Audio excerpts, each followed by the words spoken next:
नेहरू जी ने शुरू किया, इंदिरा जी ने आगे बढ़ाया और राजीव जी ने भी उसको ताकत दी, खाद पानी देने का काम किया। क्यों? संविधान के साथ खिलवाड़ करने का लहू उनके मुंह लग गया था। संविधान का अपमान करने वाले अहंकार से भरे लोगों ने पत्रकारों के सामने कैबिनेट के निर्णय को फाड़ दिया। हर मौके पर संविधान के साथ खिलवाड़ करना, संविधान को न मानना, ये जिनकी आदत हो गई थी, ये परंपरा यहां नहीं रुकी। जो परंपरा नेहरू जी ने शुरू की थी, जिसको दूसरे प्रधानमंत्री जी इंदिरा जी ने आगे बढ़ाया, क्योंकि खून मुंह पे लग गया था। और इसलिए राजीव गांधी जी प्रधानमंत्री बने। उन्होंने संविधान को एक और गंभीर झटका दे दिया। सबको समानता, सबको समानता, सबको न्याय, उस भावना को चोट पहुंचाई। आदरणीय सभापति जी, आपको मालूम है सुप्रीम कोर्ट ने शाहबानो का जजमेंट दिया था। एक भारत की महिला को न्याय देने का काम संविधान की मर्यादा और स्पिरिट के आधार पर देश की सुप्रीम कोर्ट ने दिया था।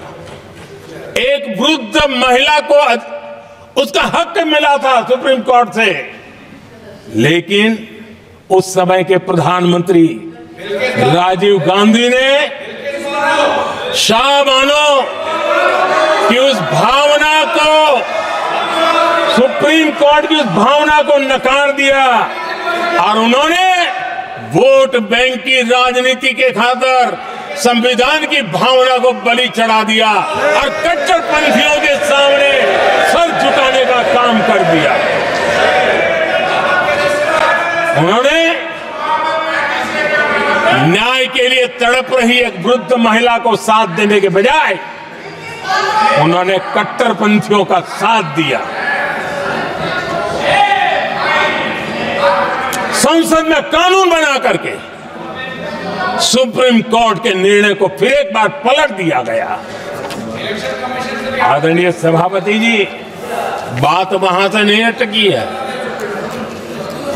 नेहरू जी ने शुरू किया, इंदिरा जी ने आगे बढ़ाया और राजीव जी ने भी उसको ताकत दी, खाद पानी देने का काम किया।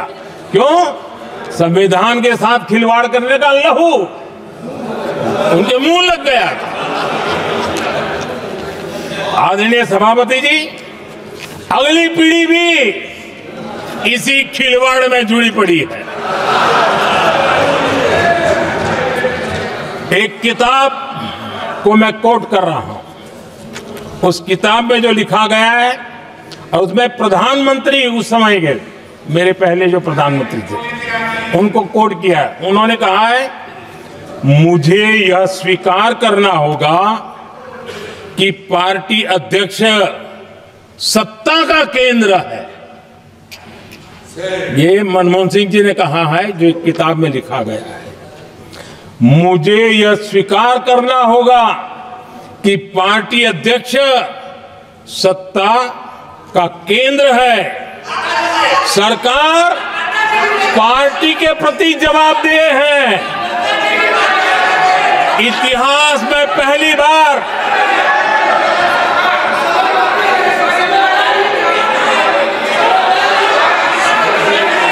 आदरणीय सभापति जी, नहीं, आप सदन इतिहास में पहली बार ये तरीका बिल्कुल ठीक नहीं है। सदन के नेता बोल रहे हैं, आपको मर्यादा रखनी चाहिए। ऐसे सदन नहीं चलेगा इस तरीके से, गलत तरीका आपका ये।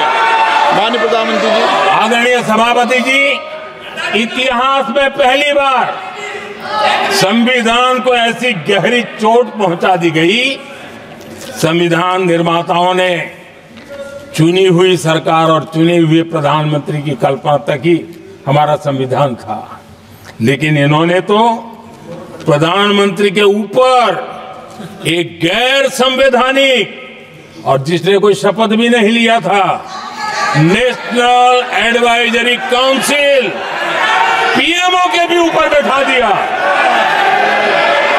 पीएमओ के ऊपर अघोषित दर्जा दे दिया गया।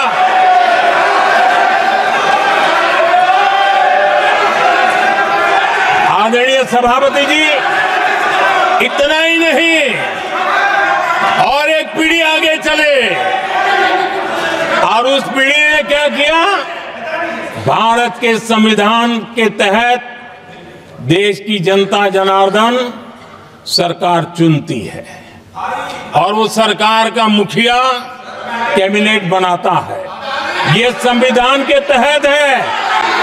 इस कैबिनेट ने जो निर्णय किया, संविधान का अपमान करने वाले अहंकार से भरे लोगों ने पत्रकारों के सामने कैबिनेट के निर्णय को फाड़ दिया।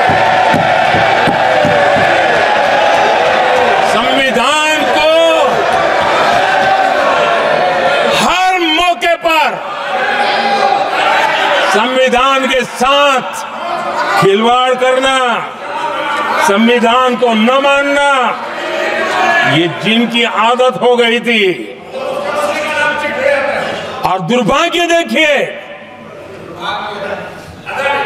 एक अहंकारी व्यक्ति कैबिनेट के निर्णय को फाड़ दे और कैबिनेट अपना फैसला बदल दे।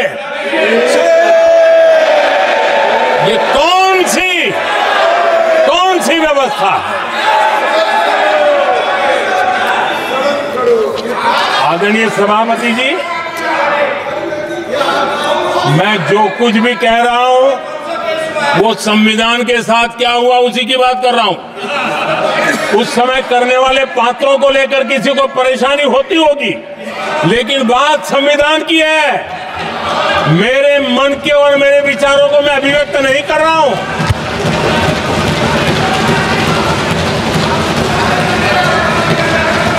आदरणीय सभापति जी, कांग्रेस ने निरंतर संविधान की अवमानना की, संविधान के महत्व को कम किया। कांग्रेस इसके अनेक उदाहरणों से भरा पड़ा हुआ।